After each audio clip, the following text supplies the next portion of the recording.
Buckeye Nation, what is up? Floco here with Johnny Bullet.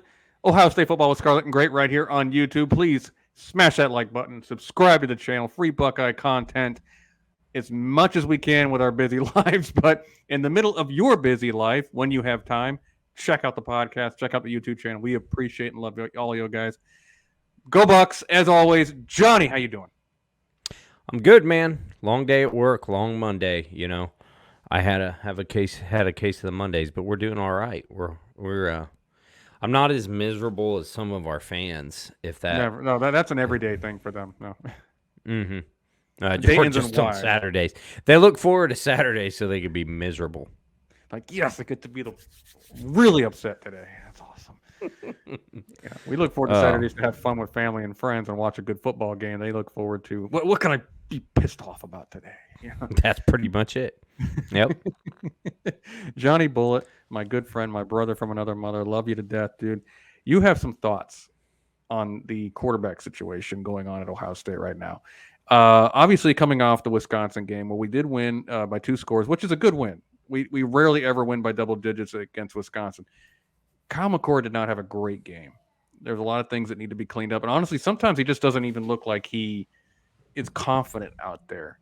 I want to know what the summation. Just give us the summation of your thoughts so far. Yeah, I mean, I'll be the first to tell you he's got to get better. I don't think it's as bad as some people make it out to be, but he's got to get better. I think there's a handful of plays, or I'll say a handful of throws each game that I think I'm like, man. That, you know what I mean? Do you get the same thing, Corey? Like, a handful of throws each game, like, I bet he wish he would have had that one back. But I think it was you pointed it out on a show before, like, oh, you mean he missed a throw or two? Like every quarterback does? Like, every single one? But it doesn't don't get me wrong.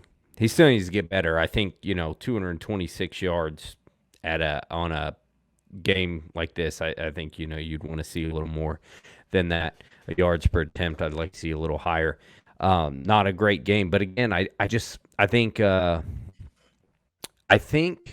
fan base doesn't seem to understand, doesn't seem to comprehend or understand what they think they do. I don't know if that makes any sense, but I'll get into it a little bit, Corey. Like, unless there's anything else you want to say, because I do have some thoughts semi-prepared that might take a minute. No, you're good. That's the whole reason we did this show, and I just wanted to give Johnny the platform here for today. This is more of a Johnny Bullet show because he had the idea. Came to me and Shane said, like, I'd like to talk about McCord a little bit, and like, hey, then let me assist you. Basically, I'll be the Robin to your Batman today. Look, real quick on this. I think criticism. I'm going to give it to Johnny here, but sometimes the criticism is definitely warranted. He does. It's like, what do you? I mean, I'll be first. I was like, what are you doing, Kyle? You know that. What throw is that? But then there's times where the biggest play for me, 2 guys blitzing up the middle or one to the edge, one to the middle, come run free, and he just throws it away. And people, I'm sick of Kyle. It's like, what was he supposed to do there? There's sometimes the criticism overlaps into something really stupid. And I'm like, okay, I get it. You guys are upset at Kyle, but that particular play wasn't his fault. So that's where I'm a little bit like over the fan base right now. But Johnny, go ahead, man. Yeah, it's like you can have a throwaway and you can miss a throw, but you can't do both. If you miss a throw, you had better never throw the ball away or get sacked, or, they start, I think, seeing him in a bad light, and then everything becomes his fault. But again, he does need to get better. I am thinking, by this time, it's time to kind of start hitting the stride better. I do think Day needs to call tempo a little more. It seems to help him out, and Day needs to quit trying to slow him down, make him just a game manager, because when you force him to play average-type plays, he plays average. Like, when he has to open it up, he does quite well. So, just getting back to the Wisconsin game, Corey, I will say this. I watched the game on delay. Like, I had come home late, and then so had to start from behind and, like, fast forward through commercials and stuff. When you start from behind, sorry, my lights all of a sudden just Took some extra wattage and made me glow. I promise you, like Daniel Tosh said, your eyes aren't that blue and you don't grow, ladies on Instagram. Sorry about that. I'll turn that down a little bit. But so I am a lot less emotional when I watch the game on a delay, right? Because you already know. And I think a lot of you, yeah. And I think that would happen for a lot of you too. And I get it. Like when it's live, it's a night game, it's amped up. You've had this date circled for a while. You've been pent up because Michigan's been cheating for a long time, and you've heard it all week. But then you forget we have a game, and you know it's chilly outside, so you're cooking some chili if you're in Ohio, and you're looking forward to you watching football all day. And you're like, oh, I can't wait till my team plays though. And then it just when it doesn't lay out like you think it should, when it's less than phenomenal, you're like, ugh! But when you stop and don't look at it like that, like when you have a life and have some fun during the day like I did, and I come and just watch it, I'm like, that wasn't good. That was pretty good. Oh, nice. That could have been a little better. You're much more even keel. So let me tell you, Corey, and tell me if I'm crazy here, but probably if you go into the Wisconsin game, you haven't watched the game, but going into the game beforehand, I tell you, hey, you're going to go Camp Randall night game after Penn State when they were like top 5 in the country or 6 and number 1 defense in the country yards per game statistically. I think they had the number 1 pass defense as well. You come off that game. Then you go to Camp Randall at night to a Luke Fickell coach defense, which I don't think is putting up marvelous defensive numbers, but I bet if you looked them up and ranked them, it'd be pretty decent. You go into that atmosphere at night with that coach, and you say you're going to have a first-year starter with Noah Meka-Egbuka, with Julian Fleming hurt most of the game, with 3 offensive linemen graded in the 50s or below, and they're the most important 3 offensive linemen, tackle, and center, and one of them at tackle grading in the 40s, and I tell you all of that, how would you say you expect a quarterback to perform? Real quick, I think Simmons actually did grade well. It was Jackson, Heinzman, and Fryer who graded out really piss poorly. Okay. All right. So you still had 3 out of 5. You had 3 out of 5 grading in the 50s or below. Yes. 1 in the 40s. Yeah, you got the tackle right. It's just the one was just okay. Fryer was pretty bad. I would say we couldn't have completed the show without that. So go ahead. Exactly. If you're asking me, I'd say I would assume that the quarterback played very average at best, or maybe even had a bad game. Okay, with those stats or with that storyline going with away. That context, yes. Yeah. Even if he's a CJ Stroud, I would say, it's going to pull down. It's going to pull his performance down quite a bit. I think most Buckeye fans would say the same thing. But when you go into the game and you see it happen, and you see him play average, 2 touchdowns, 2 interceptions, 230 yards, right? Take some sacks, with intentional grounding penalties, which is the same as the sack. I mean, let's face it. You say, this is terrible. It's the worst thing I've ever seen. This guy's awful. Get him out of here. Anybody but this guy, he is the worst.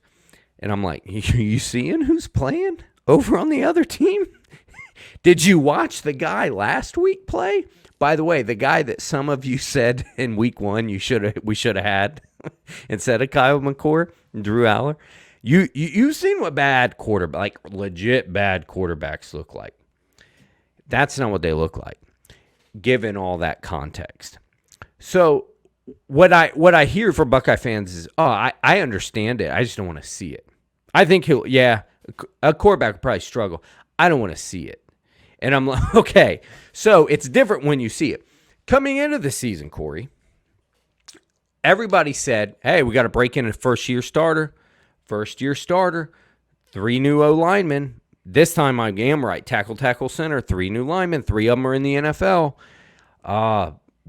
We're going to have to lean on the run game. We're going to have to break the new quarterback in. It's going to take him some time to get going. And then if I tell you, Corey, the run game actually isn't a staple of this offense for the most of the season. The quarterback actually had to do a lot of it. You'd say, oh, man, that's a tough ask. But when you see the guy struggle, Buckeye Nation, you go, oh, why is he struggling? But before the season, you said, I expect some struggles. Then when you see the struggles, you're mad about it. Again, I expect it. I know it's coming. I just don't want to see it. and that's the way it goes. So if I stretch this out through the season, Corey, and beforehand, I said, hey, Corey, will you take this deal? You're going to have a first-year starting quarterback. You are going to have 3 new offensive linemen, and they're not particularly doing very well in pass pro. Sometimes they, but overall, not particularly doing very well in pass pro. Your second leading receiver, who's probably got the best hands of the receiving core, is going to be gone for 3 games minimal. You're going to have a plethora of running back injuries. The run game in general is going to kind of struggle. Ryan Day is struggling finding his groove at times with the play calling that benefits this team the best. You have plethora of injury. Emeka Egbuka out. Julian Fleming out sometimes. Marvin Harrison Jr., albeit fantastic, had a case of the dropsies, like 7, 8, 9, 10 drops this year. If going through all that, your quarterback still leads the Big Ten in passing through 8 games and has like 14 touchdowns, 3 interceptions. And you're undefeated after 8 games, beating Notre Dame on the road, beating the number 1 defense in the nation, and going to Camp Randall and winning. Would you take that deal? I would. I think, you know what you're suggesting is, yeah, would I take it? Yes. And I think what you're suggesting is what most people kind of expected, except maybe minus the run game not being that good. Yeah. Well, I'd take that deal. You take that deal, Udovich? I'd take that deal. That's a good deal. Like, Corey. I'm certainly happy to be undefeated, yeah. Yeah.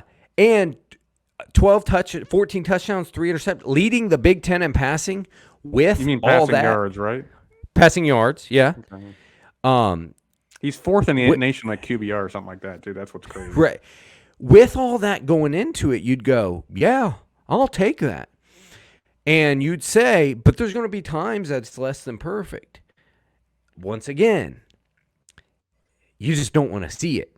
Because when you see it play out and it's less than perfect, see, when you grade him on C.J. Stroud's game 20 performance, yeah, it didn't look so great. And Corey, I remember you saying this once when it came to economics about the world. You say a lot of people grade America off of utopia, and I grade America off the rest of the world because that's reality. Well, when you grade a guy off what you think another guy would have done, yeah, but not against what the rest of the conference or the rest of the nation is doing, you start conflating how you think he should look and how he's actually doing. So going into the season, a lot of you expected struggles. A lot of you was saying 10-2, 9-3. There's going to be some struggles. There's going to be O-line issues. And then when I throw in the injury issues and the receivers and this, that, and the other, and you say, oh, that's going to be tough on the young quarterback. He's going to make some mistakes. I just don't want to see it. Everybody wants to see how everyone loves sausage. They don't want to see how it's made. That's kind of what this reminds me of. You know he's going to struggle. You just don't want to see it because you'll call for him to be benched. It's like, hey, how do you think McCord will do? I think he'll be okay. He'll be pretty good, but he'll have some struggles. But I better not see him. He probably going to have a few errant throws. But he better not do it while I'm watching the TV, buddy. I'll tell you what. You know what I mean? Like, and I get it. It's emotional. But when you remove yourself from it and think of the macro, what's really going on, it's not that bad. Again, I will tell you, Six got to get better in spots. He's got to. Shoot, even his dad, who's responsible for him getting the starting job, will probably tell you he needs to get better. Did I say something funny?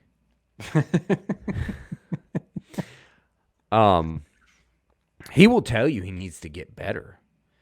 But to say like is awful. I mean, Corey, you've seen some of the, like you said, defensive linemen untouched, bearing down on him. What are you doing, Kyle? he's just as upset about it as you are. I promise you. He'd like to have more time too. But you know, and the last thing I will say to this is, there are times when Kyle misses a throw, but there's also a lot of times when the offense does something really dumb to screw him up. Like Trey Henderson dropped touchdown pass in this game. Julian Fleming dropped beautiful pass. Well, I'm not going to beat either of them up again because one, Fleming got blew up, and two, Trey had a great game. Like, again, everybody makes mistakes. The one pass to Marvin Harrison Jr. like was a half a second too soon. I don't know. It turned and it just goes over Marv's head, but not like way over. And I'm like, was it, I guess, time? Like, you know what I mean? I'm not mad about it. It happens. There was a ball that he should have put inside on Marv's body, and he put it outside. The one interception in the end zone, you just can't throw. You can't throw because it's covered. Throw it away, burn it. Although if he threw it away, I'm sure people would hate that too. The other throw, he's pushing the ball down the field. TJ would have fit it in there. Yeah. The other throw, pushing the ball down the field, defender makes a great read. And that's the other thing. People are saying, oh, he's only got one interception. He needs to push the ball down the field. And I would see them, I'm sure they would say, now you're going to make more mistakes. You're going to throw the ball a pick now and then, but that's okay because you're pushing the ball down the field. Whether you push the ball down the field, what's he doing throwing picks? You need to do it without mistakes and perfectly. That's the only way good quarterbacks play these days. Good quarterbacks don't make mistakes. Right. I know he's going to throw a pick if he pushes the ball down the field more. I just don't want to see it. And it goes back to the same thing. A lot of times there's been drops. There's been missed block assignments. There's been drops. And there's been O-line penalties. Oh, that's the other thing. Corey, throw this in the equation. One of your tackles almost leads the country in false starts. When you get false starts, 1st and 10s become 1st and 15, 2nd and 10, 2nd 15s, 3rd and 1s are now 3rd and 6s. Yep. And that's not something any quarterback is going to thrive in, being behind. Shoot, he converted a 2nd and 33 the other day. Like, we put him behind the sticks sometimes. So when you look at all that, when you couple drops, O-lineman penalties, O-lineman's not doing well, and missed throws, because he does blame some responsibility, and missed throws, the offense is going to look clunky at times. I've yet to see a game where McCord plays perfectly. I've yet to see a game where his receivers played perfectly. And so we can criticize both. It's just not coming together, and it's getting clunky, and I think Kyle takes a lot of the blame. I think if Emeka Egbuka catches that touchdown pass right before halftime against Notre Dame, if Trey catches that touchdown pass, there's a lot of other ones you can cite. The Harrison touchdown pass in week 1 wasn't taken away for no reason. Yeah. Oh, yeah. I forgot about that one. Yep. There's a lot of things that would be different, and I think change the narrative. So I get off my soapbox. Real quick, I do want to know, I forgot to put this in, O-line grade. How would you guys grade this O-line pass protection so far? Comment yours below. C-. Yeah. So you tell me, Corey. Is that unfair, what I said, or? No, I actually agree 100% with everything you just said. Some things are his fault, some things aren't. I mean, I even disagree with Ross Fulton at times now, because I think Ross is brilliant on football, by the way. I have nothing but respect for him. I'm not dissing him. When you show a play where Harrison finally breaks open on it looks like a post route, it could be a 9, I'm not sure, over the middle, but he gets chipped by the linebacker. And as he's getting chipped by the linebacker, Kyle can't make the throw because there's 2 people in the vicinity there. He couldn't get picked. And right after Marvin breaks from the linebacker, the defensive end, because Josh Fryer gets beat, defensive end has a hand on McCord. He's starting to take him down. And so it's like, and then they're like, well, see, he should have anticipated. Guys, it's not you're looking at it in slow mo 7 times in a row. This guy's having to live it in the moment. I promise you, I have seen great quarterbacks miss open receivers before. I promise you. The only one I've ever seen in my life can do it while he's being sacked is freaking Aaron Rodgers. I've seen that guy make goofy throws that somehow are complete for touchdowns while he's being cut in half. I don't know how he does it, but I haven't seen that from like everybody. That's not an average thing. That's not a normal thing. So you don't expect it. No, not if. I mean, look, I expect Josh Fryer to do his freaking job. Is what I expect, and then maybe Kyle could step forward and throw it down the middle for freaking Marvin Harrison. Not set hut. Oh, jeez, it's just like that doesn't work. I'm getting tired of people. Yes, he deserves blame. Don't get me wrong. He hasn't been perfect. I give him like a B- this year. First of all, saying he's Steve Belisari, saying he's Craig Krenzel, saying he's Todd Beckman. You people are ridiculous. And I question if you've ever watched those quarterbacks ever play. I promise you, I've been watching the Buckeyes since '92. I have seen some awful QB play. And I can promise you, Kyle McCord is not one of those guys. No, he is not. Is he CJ yet? No, he's not. Could he be CJ next year? Maybe. Or we got to find a new starter for next year. The guy you're comparing him to in JJ McCarthy was very mediocre last year. And that's the... You brought up a great stat. Go ahead. You brought up a great stat with that. Yeah, that's the other thing. People want to talk about, let's compare JJ's first 8 games to like Kyle's first 8 games. And both of them had some goofy like splitting snaps and stuff at the beginning of their career. So even if you want to go, first 6 outright starts versus first 6 outright starts. What I think first 8 games, McCarthy had something like 1,400 yards. Kyle's got like 2,100, right? I think I'm sure had more touchdowns. Like I think you said McCarthy had 10 touchdowns and McCord right now has 14. It's like I think it was 1,400 yards. Yeah, and it was 1,400 yards. No, but you're right about touchdowns. I think it was 10 touchdowns, 1,400 yards. To Kyle's 2,100. You have to compare apples to apples. Again, I say compare CJ game 1 to Kyle's game 1. That's a fair thing. The O-line is drastically different. Like, I think CJ got even better when Paris Johnson moved to tackle. Yeah. Like, there's things that help and things that hurt. So for those of you, first, that's the other take. That's a bad take when you go, JJ over Kyle. That was a terrible move by Ryan Day and company. Okay, compare him, first 8 starts, to JJ's first 8 starts. No, they're comparing him to JJ this year, who's had a full season of starting and not a full season and a half of starting, basically. And by most Buckeye fans' own admission, JJ has been the benefactor of stolen signs that were stolen illegally. None of that matters. So, like, JJ's better.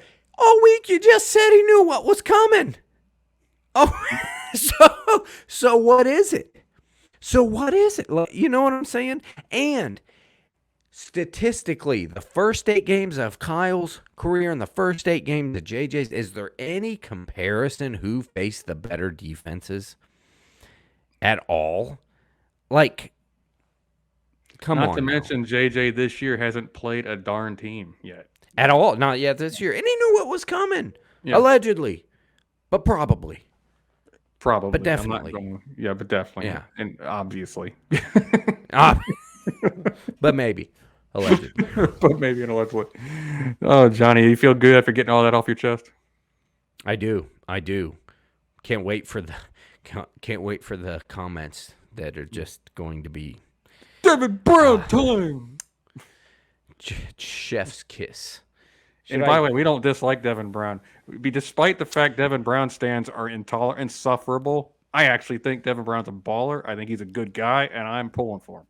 Yep, you're not going to make me dislike Devin Brown. I can't wait to root for a 33 and a quarterback. That's going to be so cool to see. I'm not going to burn. That, by the way, this came in. All right. I'm not going to burn a kid's jersey. So I know what you told me to do, Brandon Moses. I'm not burning that kid's jersey. All right. I'm not doing it. And you know what? That was a good buy on DH Gate.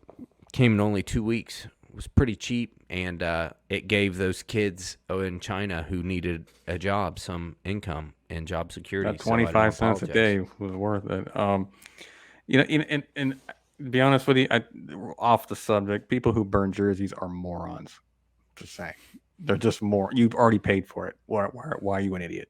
Stop. If you do burn it, get it off DHgate. It's $40 and 30 instead of 130. No. You're such a big moron. Go buy it off Nike, and then burn it. You dumb idiot. I feel better. You feel better. Good. Guys, leave in the comment below what you think about Kyle McCord. We know it's going to be very educational. So leave us a comment. Like the video if you like what you see. Subscribe to the channel. Helps the channel grow. Free Buckeye content. Hey, free banter with fans. We're not claiming to be experts. We're just fans like you that have microphones. So we appreciate you guys as always. Johnny, take us out, man. Goodbye.